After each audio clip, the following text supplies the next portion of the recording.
Welcome to day one of the Liberated Body 4-day workshop. Really happy you're all here. This is my fourth coffee. I do really well with coffee. So, this class is based on the specific joint interactions that should ideally take place in the gait cycle, based on the anatomy and motions flow motion model of gait. So the flow motion model is a model of what every joint in the body does and when it does it within the specific context of the gait cycle. Gait meaning walking. So Gary Ward, who created anatomy and motion, somehow on his crazy journey managed to map out what every single joint in the body should be doing in all three planes of motion as we take one step from one foot to the other. I have no idea how he did this, but from my years of exploring it, it's the closest I've come to a context for movement that has brought my body the most relief from pain and allowed me to effortlessly feel aligned and centered and balanced with good posture, whatever that means, without having to try to hold myself. It's almost as if this work works in us without us having to do anything conscious. And maybe that will become more clear as a concept as we keep going through the work. So, something to appreciate is that every joint motion that our bodies can do, they will do within the space of 0.6 to 0.8 seconds that it takes to step from one foot to the other. If it can access it. If it can't access it, you probably won't do it during gait either.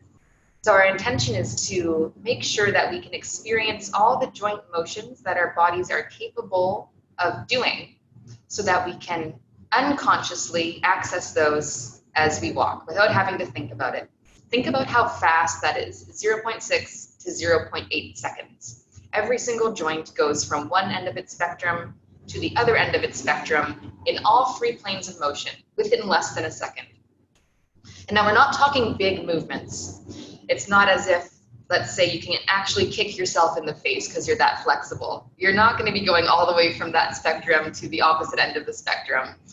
It's micro movements. But in this workshop, we're going to be taking those micro movements that our bodies do as we walk, and we're going to be exaggerating them so that you can feel them and so that your body can integrate them. So the aim of the class really is to slow down and blow up these movements and then integrate them into full body movement patterns. The overarching goal really is for your body to recognize the increased ease it will have when it has a more complete map of all of its structures. And then hopefully, with every step that you take, you'll be able to reintegrate these more useful ways of moving without even having to think about it. So you'll be able to walk yourself well, walk it in rather than just walk it off and ignore it. For each class, we're going to start with a bit of a check-in to see where your body's at. And then we will explore the theme of the day, which today is the spine. And then we'll finish each class with a bit of a check-in to see if anything has changed for you, anything feels different, or if things are the same. Either way, we want to know what the input we gave your body did for you. And a nice outcome is really just to feel a little bit more centered in your body after each class and have a greater access to all of your body's options for movement. Really, that's what we're after, is to give your body more options for movement than it currently has. So I made a little presentation on my slides, and I don't even know if it's useful to do this, but I've been doing it and I kind of like it. So we're going to do it again. Although I have deleted some slides as I realized they're kind of superfluous, but let's do this. So today, day one, we're going to spend a bit more time on the check-in process. And in the check-in process, our intention is to find what's missing. As we do the check-ins, you're probably going to notice that there are some movements that you're not able to access as easily or at all compared to others, or one side of the body compared to the other. But remember, as we're doing the check-in, we're looking at what's missing, but we're not looking at how we're wrong or broken or need fixing. Not that this isn't true, but it's not the whole truth. Because when we look at what our bodies have been missing, what we're also seeing is what potential is there for more for us to do. More ease, more strength, more options. It can get kind of discouraging if we're looking at all the things we can't do without remembering that on that same spectrum exists all the things we yet can do. I'll keep reminding you of that because I know how hard it is to just look at, I can't rotate to the left. Why can't I do this? I must be broken. No, you're not broken. There's just potential to tap into. So today's theme of exploration is 3D spine mechanics. What does the spine do in 3 dimensions as we walk? Maybe for some of you, this will be a new concept if you've never considered that the spine has a very particular way it must move when we walk in order for us to be at most ease in our bodies. And what connects to our spine? We have pelvis, rib cage, and skull.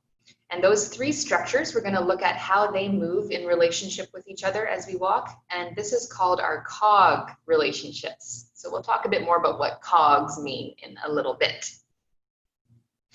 Why are we here? All of you probably have different underlying motives, some of which you may be aware of, some of which you might not be aware of. But these are some of the most common things that people tell me, is they want to learn how their bodies are currently moving, where the problems are, and whether there's potential for improvement. And yes, there is. Some of you might want to learn how you can get more active without aggravating your injuries, which was my experience in my early 20s. I just wanted to be able to walk for 30 minutes without having pain. And you may want to learn how your body mechanics can inform how to proceed with this. You may be here to unlearn some of the unhelpful ways that you're moving and explore some new ways of moving that are easier for your body and reduce pain. Maybe you are an anatomy geek like me and you want to understand more links within your body's movement system, which you are so gonna love this stuff if that's you. And you maybe are interested in learning some tools and techniques and insights to incorporate into your current movement practice. If you are already someone who moves a lot and you just love learning new ways of moving, I think that you will really enjoy what we're about to do. My personal intention for this group, at the very least, I hope that we can engage in this as a celebration of the bodies that we already have. All the amazing things they've adapted to be as they are now, what they can already do, and hold space for the potential they can become and the impact this could have on all aspects of our lives. Because remember, this is bigger than just you and your body. When we have more ease in our bodies and we're not worried about how our bodies are feeling and apprehensive about being in them, then this effect will trickle into every other area of our lives, which I think is pretty wonderful. And that's why I do this. So how did we get here? I like to think about cause and effect, and that where we are now is our affected state, which has become our default state. And it's going to be observable today in our posture and movement potential. This group has written down on their intake forms just a couple of these injuries and symptoms, which are pretty common for human beings. You know, if you actually live your life, you're going to go through some shit. You might have fallen on your coccyx, had some whiplash, had some head trauma. All 3 of those things I've had and forgotten I've had, and then had to go back and undo, or working to undo. Blah, blah, blah. Lots of stuff. We've all been banged up, but we're here now. The invitation is no longer to be affected. It's to become the effector of your structure and to discontinue merely to be the effect of your past. This means bringing the part of you that is already liberated. if the intention of the class is to liberate your body from all this shit, know that there's a part of you that's already free to do that. And we want to bring that part of you forward to inhabit your body today. As we do the check-in, you're going to bump into your injury history. So consider, you already, in your intake form, I asked you to fill out, that was more for you really than it was for me. I mean, it was for me for legal purposes, but it's also for you just to contemplate your injury history, which a lot of us have forgotten about. Consider which of your injuries happened earliest in your life. Which ones were the most impactful on you? For example, did it take you out of your physical practice for 2 or 3 weeks? That's kind of impactful. Which ones happened at a stressful or emotional time during your life? Which ones were ignored or dismissed by you or by others? Which ones were untreated and you walked it off and were like, yeah, I'm good? And which ones were actually diagnosed or imaged or were not? As we do the check-ins, you're going to bump into these things. Well, I can't say that for certain, but it's quite possible you will bump into these things in the form of movement limitations. So it's just good to remember. Sometimes there's a good reason why we can't move the way we want to, or the way that we could potentially. I don't know if I need this slide. I'm going to skip it. Let's talk a bit more about the check-in process we're going to do, which is our self-assessment. It's a process of interviewing the body. So we're asking it a question, and the answer isn't going to be verbal, it's going to be felt. Sometimes we don't have this ability to communicate with our body in this felt, embodied way. We're used to trying to intellectualize and analyze our bodies. But really, the check-in process we're going to do is going to require you to tune in to how your body is moving and feeling. If that's a new thing for you, don't worry. It takes some time. I'm still trying to work on that.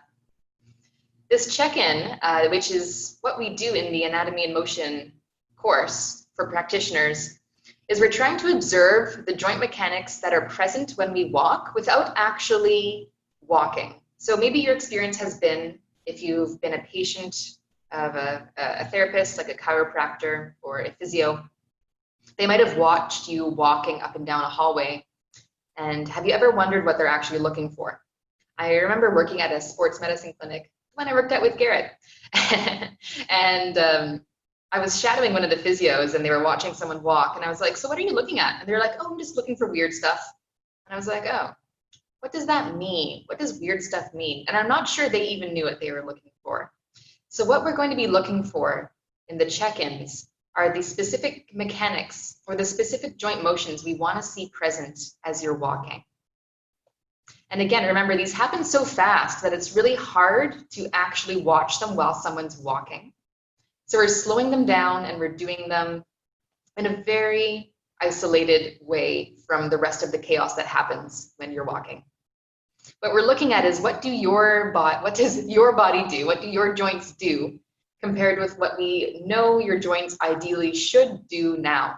So it's important for us to establish that default baseline of how you're moving before we actually try to get you to move better, whatever moving better means. Moving better isn't really a conscious choice or a force of will, but actually it's determined by your current set of options, which is a byproduct of how completely you can access your structure's basic joint mechanics. So you can't just will yourself to move better if you don't currently have the option to do so. You're only going to be able to move with the current set of options you have now. And our goal is to expand that set of options so that moving better becomes something that you can do. Whatever moving better means, I'm not really even quite sure. Maybe moving better means enjoying moving your body more. Maybe it means doing a particular exercise that you feel like you're not doing very well. I don't know. I think moving better is quite subjective. But what is more objective is our ability to expand the set of options that you have so that you can do more of what you want with less pain, more ease. All right, that was enough talking probably. The first thing we're going to check in with is our foot pressures.